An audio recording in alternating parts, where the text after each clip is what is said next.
Hello, everyone. This is Tom Fox back again for another episode. And I'm absolutely thrilled today to have with me Kenneth O'Neal. Kenneth, welcome to Rotary Voices of Kerrville. Wow, Rotary. I'm excited about this. So, as Kenneth, this is a podcast where I get to talk to other fellow Rotarians about their experience with Rotary. So, let's just start with when did it begin? 1998, And where did you join? Kerrville, Texas, the Noon Rotary Club. The Noon Rotary Club. So, tell me about why you joined and maybe some of your early experiences with Rotary.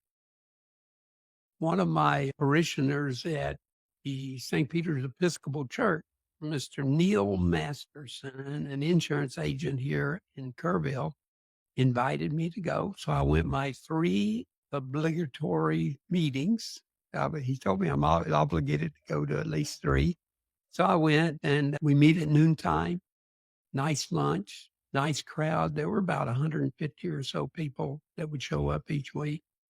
And so I started, and it took about a year or so before they identified me and said, "You're now in charge of programs." I said, "Oh my goodness." For 8 years, I was in charge of the programs for the Noon Rotary. And I had my business consulting business. And so what I used to do, we had some great speakers because I knew a lot of people all around the United States, especially the ones in the financial markets, other accountants, attorneys, and securities. And so I would call them up and I'd say, "Hey, I noticed that you're going to be in Austin, Texas on Tuesday night. What about staying over a couple of days and come to Kerrville and speak to the Noon Rotary?" And of course, we had some great people in the club, the Symphony Orchestra, Donahue, and he's passed away since then. But so we had a lot of resources in the community, which you're beginning to find out. I mean, there are some amazing stories in this town. There are. And go ahead. Are there 2 or 3 speakers that kind of stand out for you that you were able to either select, coerce, or otherwise get them to speak to the Noon Rotary Club? Yeah, this was a great guy. He was in charge of corporate governance for a major corporation. He was on their board of directors, and he was a professor at the University of Texas. And the way I got him was I picked up the phone and called him. I said, "I love what you're doing on that board." And I wish I could remember the name of the company. Right off the top of my head, I can't remember, but it was a major Fortune 50 company. And he came and spoke, and he was wonderful. He was just wonderful. I mean, great. Everybody loved him. He was just a terrific guy. And then each year, Texas Monthly has this barbecue magazine where they have the top 10 barbecue places. Right. So that year, one of the guys that was in the top 10 or something, he wrote a book. And so I said, "Guys, we got to have it." So I got him to come too, and it was wonderful. And we gave away some books, sold some books. But yeah, those 2 stand out, especially the governance guy, because it was right up my alley. Yeah.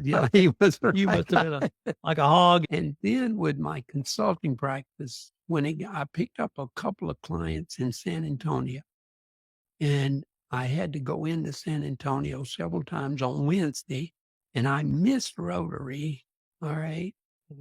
And back in those days, we had 100% attendance. Right. So I agreed. I just went from the Noon Rotary to the Morning Rotary. And so I'm in the Morning Rotary now, but I keep visiting the Noon Rotary. But the reason I mentioned the morning is because 2022, I was actually the president of the morning. But I think that the biggest thing that I really enjoy about Rotary is that when I've been to Canada, been to Europe, and especially when I've been to Africa, is they love Rotarians overseas. I mean, we're treated like kings. And when I was in Kigali, which is the capital of Rwanda, I spoke to every Rotary club there, and there were like 6. They had a French-speaking Rotary. They had a Rwandan one. They had an English one. So I spoke to all of them. And then I spoke in other cities also. but to see the work that Rotary is doing around the world, phenomenal. It's phenomenal. Did you hold any other offices at the AM Rotary Club that you were president of? Oh, yeah. I was the treasurer. I was a secretary. I was in charge of pecan sales. So, yeah, it's very active for being a small club. So what's the role of the president of a local Rotary Club? Do you have to attend every event? Do you have to, at the end of the day, it's all on your shoulders if somebody doesn't step up? How does that work? I was very involved the year that I was in, so I tried to make every meeting, every major event, and be there. But I think the biggest thing is to make sure that in the meetings, even delegating other positions and everything, but actually be a leader. And one of the biggest things, of course, before the year starts, what are our goals? And I think we're like 18 or 20 projects that we did the year I was president. And so we set those in a goal setting program, and then we worked toward those each year. And we had 2 fundraisers. We had one in the fall and then one in the spring. The year I was there, the year I was president, of course, we do pecans in the fall. And then we had a putt golf project where people could play putt golf. And that was a fundraiser, that particular. What are a couple of the highlights for you from your year as president? One of the biggest things I think I did, are you familiar with the president's appointment or something like that? I'll have to look up exactly what it is, but it's for people that are outside of the government and everything, but there is a foundation or something that is actually signed by the president of the United States. And when you are the sponsoring entity, which the Morning Rotary became a sponsoring entity for this program, is a presidential citation for people that are not necessarily in Rotary. Because we had a young lady that was working, she had a real desire to do, and her major project at the moment, completion of it, I think it finished after the year that I was there. But I got the club actually as a designee for that presidential citation. And again, through the foundation, of course, we did several grants. We raised money for different things. Like recently, we have taken a young lady graduated from high school, gave her a scholarship for college, and then she got a part-time job, and we're helping her with some of her fund. I mean, it's a great way to help people. Kenneth, what do you say to the younger entrepreneur, the younger businessman, or perhaps the person that's just starting out their professional career? Why should they consider Rotary? You and I have talked about relationships and community and several other things that you and I have chatted about. But I think relationships are number one. Right. And when you come into Rotary, you create a relationship. You can say, I'm a Rotarian and in that community. And the Rotary is very good about supporting outside things that we can get involved in those. You can be a giver. You can be a contributor to those. And I think that support within a community and then encouraging people to grow. Because like in the levels that we do, you start off, then you get a position, and maybe that's not much responsibility, but then the next time you get more responsibility, and you can actually go through the organization and one day become president.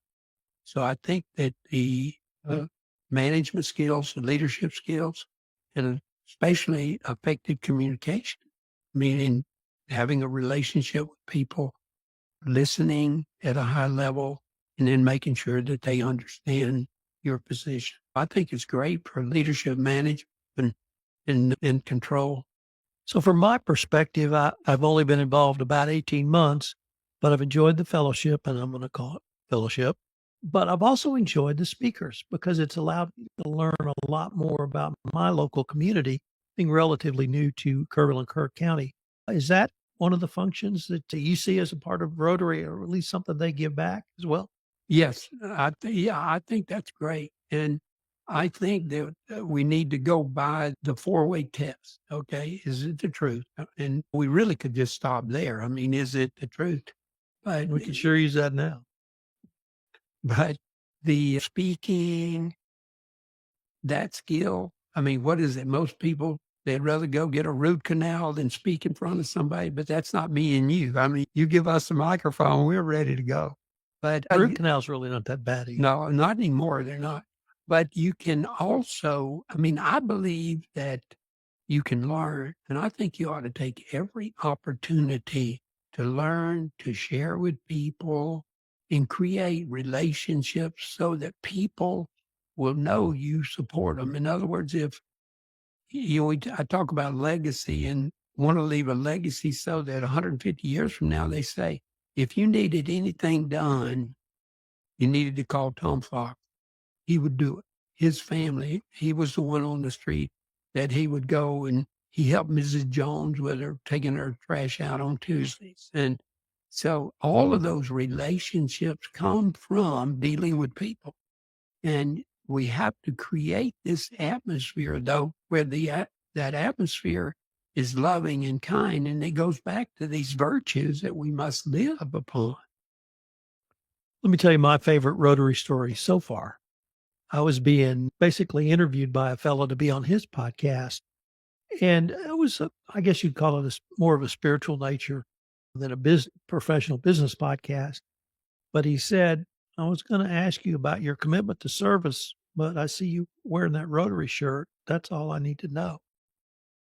And that really told me that Rotary has the reputation of being dedicated to service. Has that been your experience as well? Yes. Like I said, when I went on an international basis, I mean, the things that they're doing all around the world. I mean, we're putting in water systems, we're building houses, we're doing all kinds of things. And my favorite guy in the world, Zig Ziglar, he said, you can have everything in life you want if you will serve other people. Service. So we have service above self.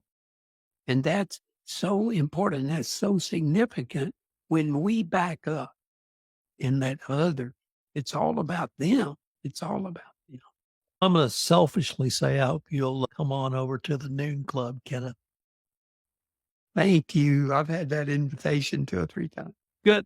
Kenneth, thank you so much for taking the time to visit with us today. Thank you, sir. Thank you for thinking of this. I love it. I know you were behind this, so thank you.